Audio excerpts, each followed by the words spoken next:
Bonjour, je vous parle aujourd'hui de la cérémonie du cacao sacré. C'est une cérémonie de lien avec une plante, comme toutes les plantes de pouvoir, comme toutes les plantes que l'on utilise, que l'on ingurgite en cérémonie. Elle a une polarité, elle a une particularité. Et ce rêve qui a été fait du cacao, sur lequel elle a été formée, c'est le rêve de l'ouverture du cœur. La plante, le cacao, a une polarité très yin.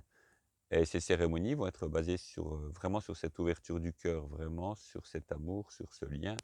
Et c'est vraiment cela qui fait la spécificité des cérémonies du cacao sacré.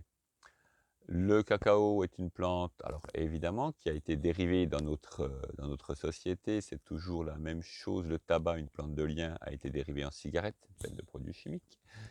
Noël, qui est la fête du 21 décembre, du solstice d'hiver, a été dérivé en Noël dans les supermarchés, etc., etc. Les exemples sont presque innombrables.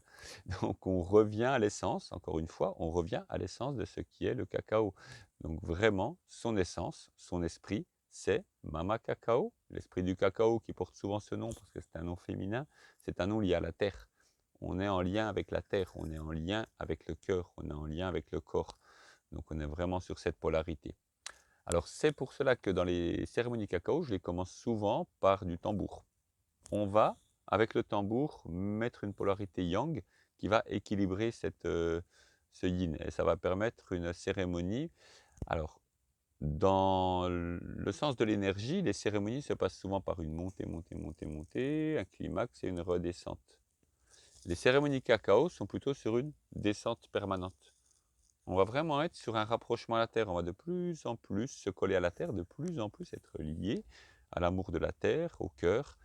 Et du coup, pour commencer de plus haut et descendre bien, on commence par du tambour et un cercle de tambour et après on fait descendre, on fait descendre. C'est une cérémonie très libre. La manière dont je la pratique n'est pas la manière la plus habituelle. Souvent, le cacao est préparé en amont. Alors, ce qui est bien quand il est préparé, toutes les personnes ensemble, tous les participants ensemble préparent le cacao, etc. Ça fait partie de la cérémonie, c'est bien. Quand le cacao a déjà été préparé, on arrive, ben, il ne reste plus qu'à le boire. Et on fournit la même chose à tout le monde. Je préfère faire une cérémonie dans laquelle chaque personne va être libre, du moment où la cérémonie est lancée, où j'ai expliqué. Chaque personne est libre, va choisir un sachet de cacao. Je prépare plusieurs dosages parce que ben, une personne de 50 kg, une personne de 100 kg n'ont peut-être pas la même tolérance au cacao. Certaines personnes vont pouvoir en prendre beaucoup, même si elles font 50 kg. D'autres vont en prendre moins parce qu'elles elles ont besoin d'un peu, elles ont besoin juste de ce lien simple. Donc, déjà choisir le bon dosage et ensuite, chaque personne est libre de mettre de l'eau, mettre du piment pour avoir le goût de la boisson de référence au Mexique. Le cacao vient du Mexique et cette boisson était une boisson souvent utilisée dans un but sacré. Elle n'était pas si fréquente que ça. Donc on utilisait cette boisson vraiment souvent dans ce but-là, dans le but de la cérémonie. Et goûter le cacao original avec du piment fait revenir à cette sensation.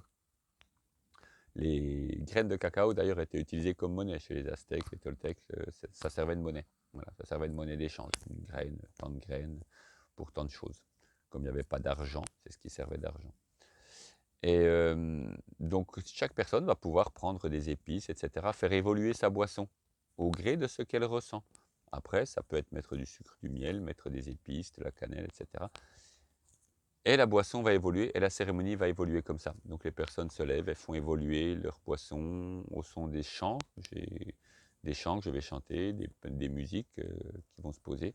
Et au fur et à mesure, comme ça, tout se pose. Tout se pose et la cérémonie cacao se pose et devient de plus en plus douce, de plus en plus tranquille. Voilà, c'est un peu le principe des cérémonies cacao que je propose. Il est possible d'en organiser chez vous, il suffit de me contacter, ou parfois j'en propose à côté, j'en propose dans le cadre d'autres événements, par exemple avec des anciens du Mexique, avec de l'ecstatic dance, de la peinture corporelle, de l'automassage. Ça, ce sera à Lyon ou à Annecy.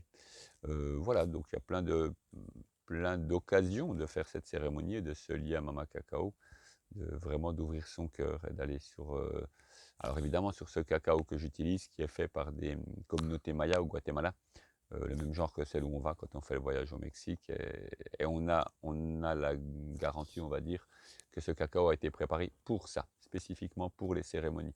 Donc c'est vraiment, il y a tout l'amour des personnes qui le font, qui le cultivent.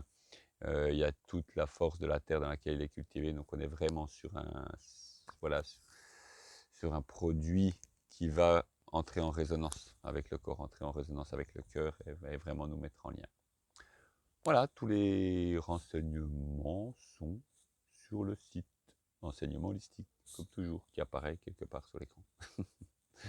Eh bien, au plaisir de vous rencontrer au cours d'une cérémonie et d'échanger ensemble la boisson des dieux, comme on l'appelait, et d'ouvrir son cœur simplement ensemble, tout simplement. Au revoir.